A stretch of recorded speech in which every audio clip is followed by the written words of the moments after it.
কালকে আমাদের প্রেসিডেন্ট সেক্রেটারির তরফ থেকে আমাদের এক সিনিয়র ভাইরা জানাইছে চলে যাওয়ার জন্য, তা নাহলে কোনো কিছু হতে পারে না। এখন পর্যন্ত বাস্তবতায় কোনো কিছু ঘটে নাই।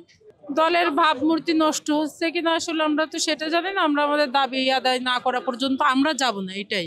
এখন বিষয়টা আমাদের দলের ভারপ্রাপ্ত চেয়ারম্যানের কাছ পর্যন্ত এখনো গিয়েছে কিনা আমরা তো সেটা জানি না। আর দলের ভাবমূর্তির কথা বলতে গেলে তিনি চাই দেশের প্রতিটা নাগরিক যেন তার অধিকারের ব্যাপারে সচেতন থাকে। আর আমরা আমাদের অধিকার দাবির জন্য বসছি। আমাদের দলের আসলে ভাবমূর্তি নষ্টের জন্য তো বসি নাই। আর তিনি নিজেই বলছে যার দাবি সে আদায় করতে পারে, আর সে সবার দাবি নিশ্চিত করবে বলেই কথা দিছে, তাই না? আর আমরা আমাদের দাবি আদায়ের জন্য বসছি। দলের ভাবমূর্তি অবশ্যই আমরা মনে করি কোনোভাবেই নষ্ট হবে না।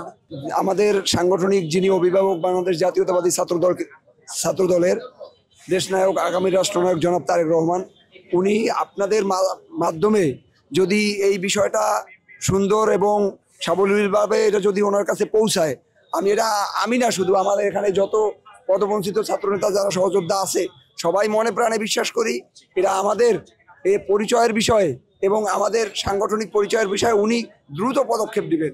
তবে এটা আমাদের সন্দেহাতীত বা আমাদের এটা মনে হচ্ছে যে ওনাকে হয়তোবা ভুলভাবে ব্যাখ্যা করা হচ্ছে বা অন্যভাবে বোঝানো হচ্ছে যে আমরা যে দাবিটা আদায় করতেছি এটা অন্যভাবে কোনো অপব্যাখ্যার মাধ্যমে বোঝানোর কারণে হয়তোবা এই কমিটি দেওয়ার কালক্ষেপণটা হচ্ছে। আমরা অবশ্যই আশঙ্কা করছি এই 3 দিনে হয়নি, কিন্তু গতকালকে রাত্রে অলরেডি থ্রেট হুমকি দেওয়া হয়েছে। এই জন্য আপনাদের ডাকা হয়েছে, আপনাদের প্রেস রিলিজের মাধ্যমে জানানো হয়েছে। আমরা আশা করি, মনে প্রাণে বিশ্বাস করি বাংলাদেশ জাতীয়তাবাদী ছাত্রদল যেই ছেলেটিই করবে তারা একটা সুসংগঠিত, সে কলম ধরা শেখে, কিন্তু কোনো অস্ত্র, দেশীয় অস্ত্র বা বিদেশি কোনো অস্ত্র ধরা শিখবে বাংলাদেশ জাতীয়তাবাদী ছাত্র দলের কোনো নেতাকর্মীরা হতে পারে না। সে অবশ্যই অন্য কোনো সংগঠন বা ছাত্রলীগ করে 5ই আগস্টের পরে আসা এরকম কোনো ব্যক্তি।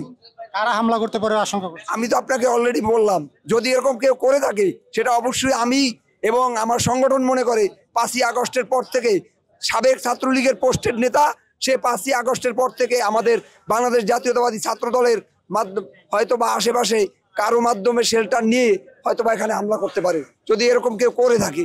আর যদি কেউ না করে থাকে, আমরা তাহলে এই বাংলাদেশ জাতীয়তাবাদী ছাত্র দল এটা কলম ধরার সংগঠন, এটা কোনো অস্ত্র ধরার সংগঠন নয়। নিরপেক্ষ, সত্য প্রকাশে আপোষহীন।